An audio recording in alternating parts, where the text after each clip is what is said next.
Hello, welcome to Mark Langley's Horsemanship podcast, a podcast helping people to understand their horses better, to provide solutions in a calm, connected way. I'm Jenny Barnes. And I'm Mark Langley. Mark, I've got a couple of really interesting questions here. I think they're going to tap into some of your philosophy. So the first one is from Marina. She has a 2.5-year-old Andalusian who's very responsive to feel. He's coming along nicely, but he bangs at the store door and he paws at the floor when he's eager and impatient. She is boarding in a Western barn, and they say that they tie all of their young horses to a patience pole, or in his case, they'll tie him in the stall. What are your thoughts on tying and on teaching patience? See, I'm going to a saying that really, I really liked years ago when I was, taking on a lot of horses. I think I was probably in my mid-late 20s, I suppose, and a horse dentist used to come out, and he's saying, and this is probably a saying of horsemanship that's been going around, but that back then it was the first time I'd heard it, and basically it's just the moral of good horsemanship and good education is, and the saying is, the best way to teach a horse to tie up is don't tie it up. Now, obviously, you're more talking about the patience in a horse, and opposed to teaching it to tie up. But some people use the patience pole when a horse doesn't tie up very well, which can cause, it can be a very bad thing. Now think of a lead rope. A lead rope is a boundary, isn't it? Like technically a boundary for that horse. And I don't know if you've ever heard of weaving and things like that, which are created from horses in stalls. So basically weaving is a horse that can't be where it wants to be in its mind, and it's stuck somewhere else in its body until it sort of goes mad, I suppose, just like, someone looking outside a jar window until they looking out at everyone outside until they go mad. So basically a confined area, even if it's got windows, is no different than a lead rope in a sense, is it? Because it's basically a boundary where the horse is stuck in one place, and through comfort reasons it wants to be somewhere else. So if weaving and all these other crib biting habits, so basically a lot of horses are locked up into the stall of patience, because there is no difference between being tied to a post for a long time and being locked up in a stall for a long time, because it's just a boundary that's in one area, like it's like a confined spot. It's one confined spot, and the horse can't be somewhere else. So, some horses locked up in the stall of patience end up with really bad long-term habits, like wind sucking, crib bite, the crib biting, wind sucking, weaving, all that sort of stuff, ulcers, and so that's long-term stalls of patience. So to me, I can't see the difference between the tree of patience or the post of patience and being locked up in the stall of patience. It's the same principle on that horse, same emotional thing. Education is what empowers horses, not going inside and having a cup of tea and hoping that horse is going to figure something else.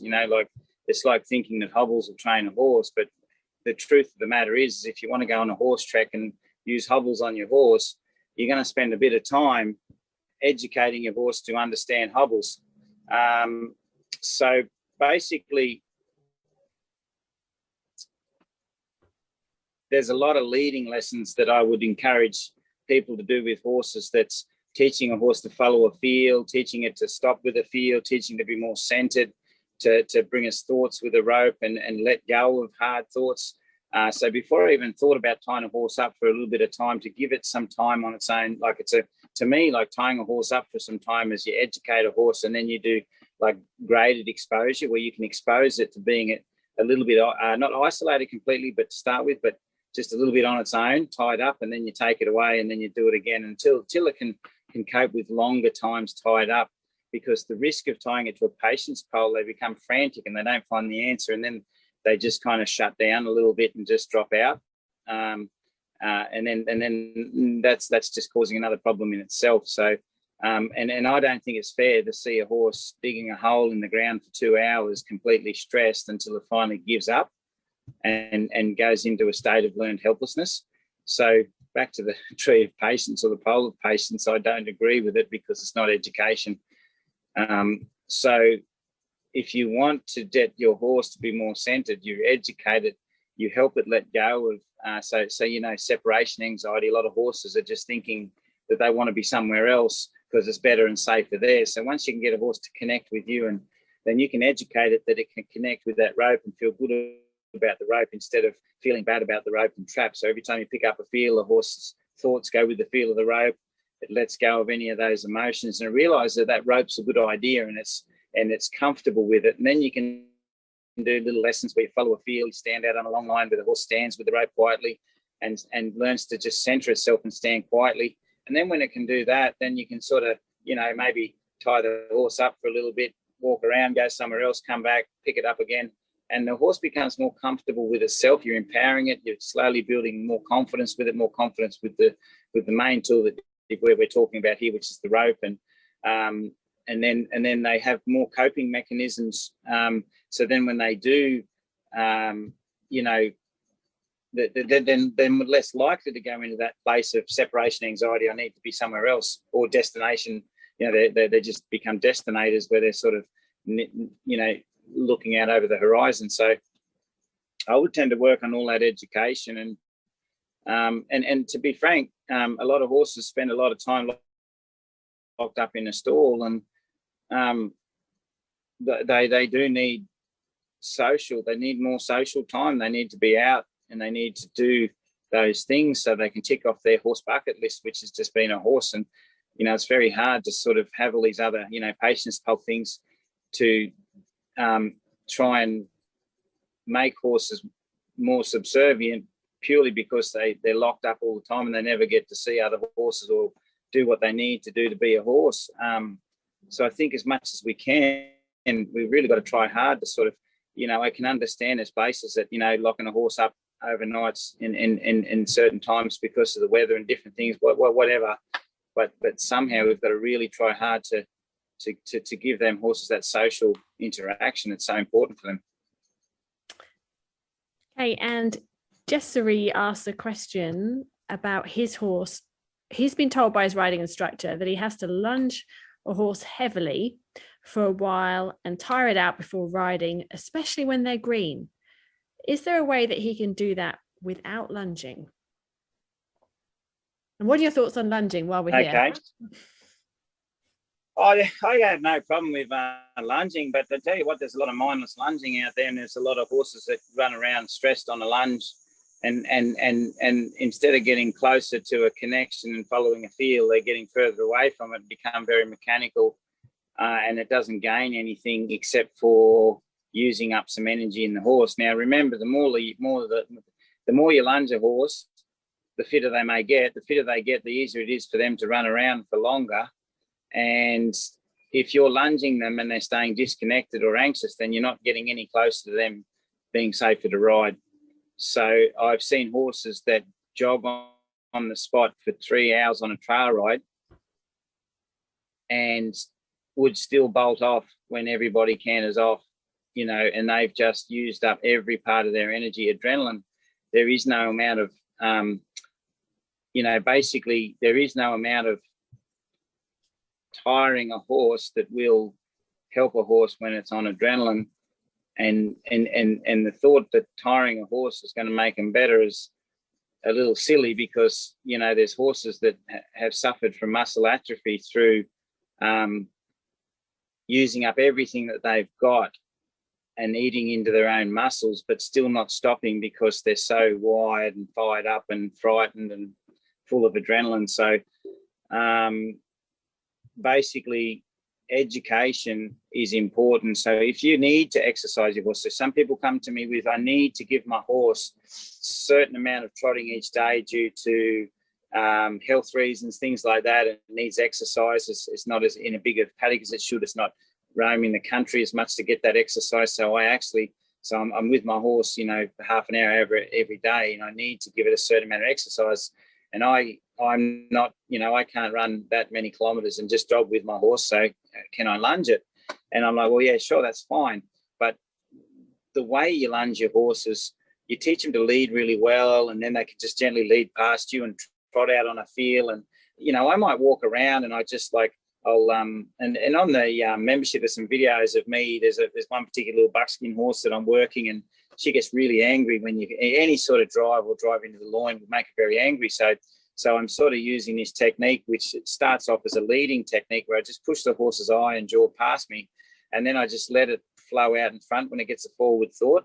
And every time I pick up the knot or pick up the knot that's underneath its chin and pick up that leading hand and the knot goes forward, the horse is trying to catch it and then just get in front of it. And I teach them that. So basically they get in front of it and they flow. Then after a while, you just take that knot forward and there's no resistance on the rope, just the rope goes forward a little and the horse just gently, and as you're stepping forward, the horse just loosens up and travels forward. And then they go a little faster. And then basically you send them out on a long line. And if you just step up a little, they'll just trot to be in front of that leading hand, or as that knot lifts up, they'll just trot forward a little. And then from there, you can teach them to maintain a trot and things like that. Get them out as far as you like. To get them out wide on a circle, if you want to avoid driving them around in circles, you just teach them to sort of send out in a straight line and put a little corner in there at the end, and then teach them how to steer first. So if you're going to trot your horse around on a lunge, you first got to spend a fair bit of time teaching them how to steer, lead, on line and things like that. And then basically all you have to do is get it to go faster than that leading knot. And if you're in the middle doing a small circle, well, the horse to catch that on the outside's got to be trotting really because of the difference in size of circles and the speed it needs to stay in front of that leading, when you lift your leading hand to catch up and get in front. So I might just walk around a big arena or paddock or something like that, and I just might get my horse to lead up and go out a little, and then I might just cut a little turn. The horse will turn back and come through, and I might lead them up again. So they're not just going around in circles going, oh, this is just like, zoning me out, and I'm looking to the outside all the time, wondering when I can leave. It's sort of like an interactive thing where you might go in this direction, the horse might come through with a straight line, catch you up, and then go past you, and then you just kind of do it a bit like that to get them, exercise. You can just stay at a walk if that's it. You still get exercise yourself. You're not just standing there doing nothing, chasing your horse, but it's not like you have to be running around. And it just gets them, just doing these nice leading lessons. You do it on both sides. And but the biggest thing you're looking for is the horse is still following the field, connecting to the questions you're asking, and you're putting enough little transitions in there that it's beneficial. Like it's beneficial in the horse, progressing with the steering and all those sorts of things. So and I think it kind of could look like lunging, but the horse is far more connected. The other thing in lunging, you go back to doing walk and start practicing your slow walk, fast walk, trot, slow trot, things like that. And then it's not just the same old till the horse is disconnected and you've just spent half an hour with a disconnected horse on a lead, not only disconnecting to you, but completely disconnecting to the lead rope. Right. So just going back to the original question, though, if the riding instructor is wanting to tire it out before riding, how do we get around that? What would you say to the instructor? What are the alternatives to that? Oh, yeah. So, that's probably the bit I missed. And that's a whole subject in itself again. But the alternative to lunging is having a horse that's centered and connected, because those horses feel good. So, you should be able to get on a fresh horse. How many fresh horses stand under a tree all day? And then when the owner gets them, they start to get anxious. It's not the freshness, it's the environment and something triggering the anxiety that's making the horse, so sometimes if they're fresh, they might feel like they got more energy, but it's, they're only needing that energy because they're anxious. So it's not, it's the whole spring feed thing. The horses are on spring feed, they all go mad. And it's like, well, no, they probably just had a break for a long time and their mind's a bit out over the paddock. And so basically, you're working on, the first thing you want to be doing is getting your horse. And when you lead it in and it looks fresh and it looks like it needs energy, that there's someone else saying it needs to have energy, expel energy. I would just say it has to disconnect with whatever is causing the anxiety. So basically, a lot of horses, you go and catch them and they're probably thinking back to the paddock or something like that, because that was their last safe place. And so you just reset them, get them soft. And then I just teach them the things they already know and see how well they do them, like backing up, walking forward, on the ground, just getting them supple and, thinking about what we're doing. And if the horse feels good around us and feels good about all the things we're asking, then you shouldn't have to tire it out before you ride it. It's a really interesting point to make. Thank you, Mark. Thank you, everyone else. We'll see you next time. Thank you. You can learn more from Mark online through his online training videos. Just search Mark Langley Horsemanship. There's over 380 training videos which everyone has access to with a 7-day free trial. If you like what you see, it's just $15 a month from there. That's help where you need it.